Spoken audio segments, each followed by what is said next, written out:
Have you ever noticed your joints aching more on a rainy day? Many people believe bad weather makes their joints hurt more. Is this just an old wives' tale, or is there some truth to it? Let's explore the connection between weather and joint pain. We'll look at the science and what you can do to feel better. It's a common experience. The weather takes a turn for the worse, and suddenly, your knees are throbbing or your back feels stiffer. This widespread belief connects our bodies to the environment, suggesting that external changes can influence our internal state. But is there scientific evidence to support this link, or is it purely anecdotal? While personal experiences vary, scientific research offers some insights into this fascinating connection.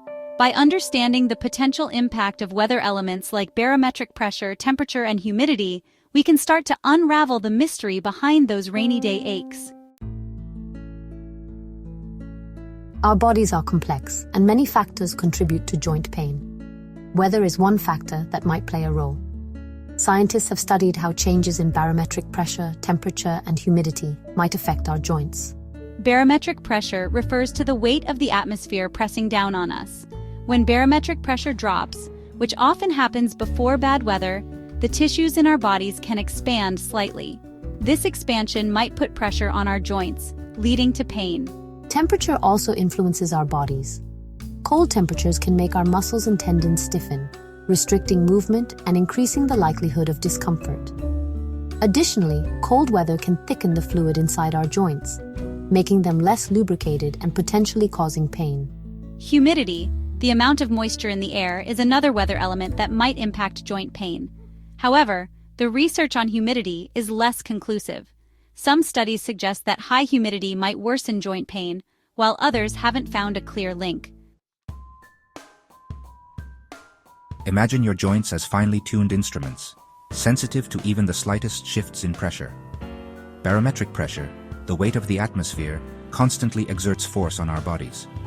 Our joints, filled with fluid and surrounded by sensitive tissues, can react to these changes. When barometric pressure drops, a common occurrence before storms or rain, the relatively lower pressure outside our bodies might allow our tissues to expand slightly. Think of a balloon expanding as it rises higher in the atmosphere. Similarly, the tissue surrounding our joints might swell, potentially putting pressure on nerves and causing discomfort. This pressure change can be particularly noticeable for people with inflammatory conditions like arthritis. The already inflamed tissues might be more sensitive to pressure changes, leading to increased pain.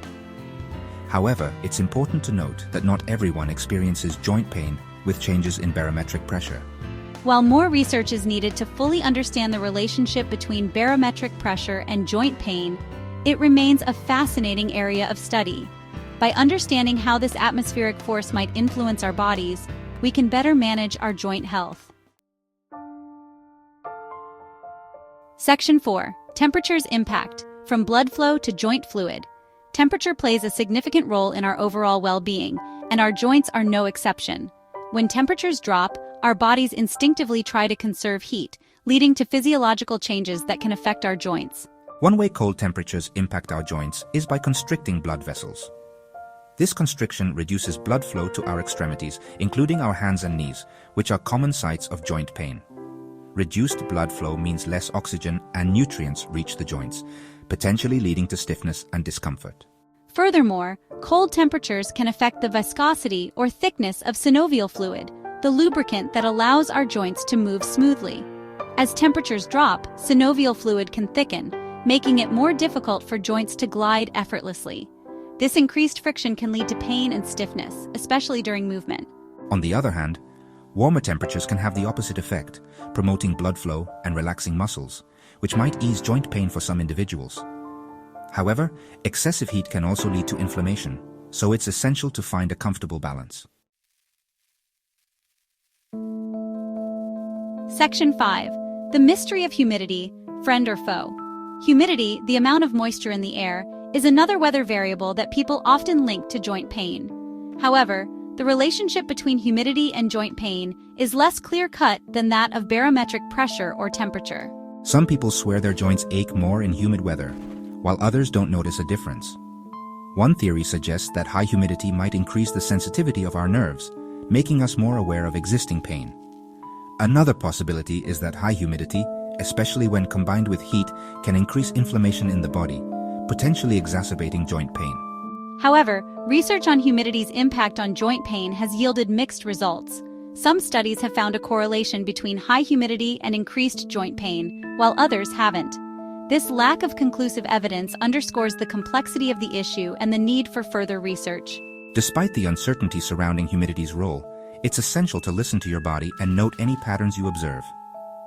If you consistently notice increased joint pain during periods of high humidity, taking steps to manage your symptoms, such as staying cool and hydrated, might be beneficial. Section 6. Gout and weather. A clearer connection.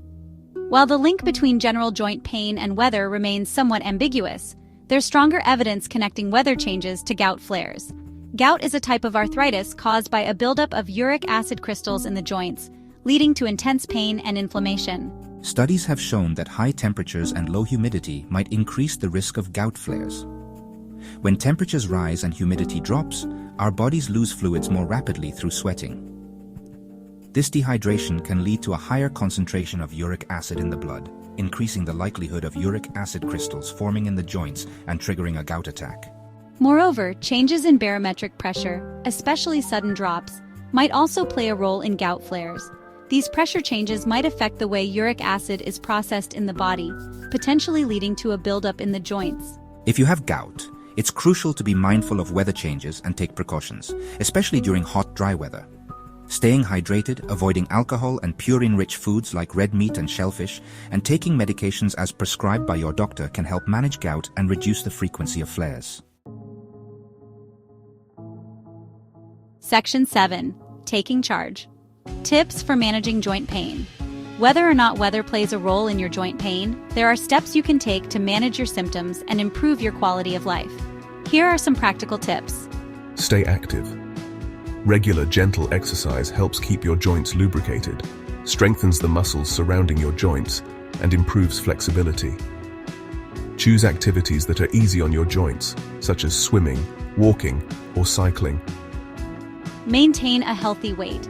Excess weight puts extra stress on your joints, increasing pain and inflammation. Losing even a small amount of weight can make a big difference in your joint health. Apply heat or cold therapy. Heat can help relax muscles and reduce stiffness, while cold can help numb pain and reduce inflammation. Experiment with heating pads, warm baths, ice packs, or cold compresses to see what works best for you. Use pain relievers. Over-the-counter pain relievers, such as ibuprofen or acetaminophen, can help manage joint pain. However, it's important to use these medications as directed and consult with your doctor if you experience frequent or severe pain. Consult a doctor. If your joint pain is severe, persistent, or interferes with your daily life, consult with a healthcare professional to determine the underlying cause and discuss treatment options. Remember, you don't have to let joint pain control your life. By taking a proactive approach to managing your symptoms, you can stay active, comfortable, and enjoy life to the fullest.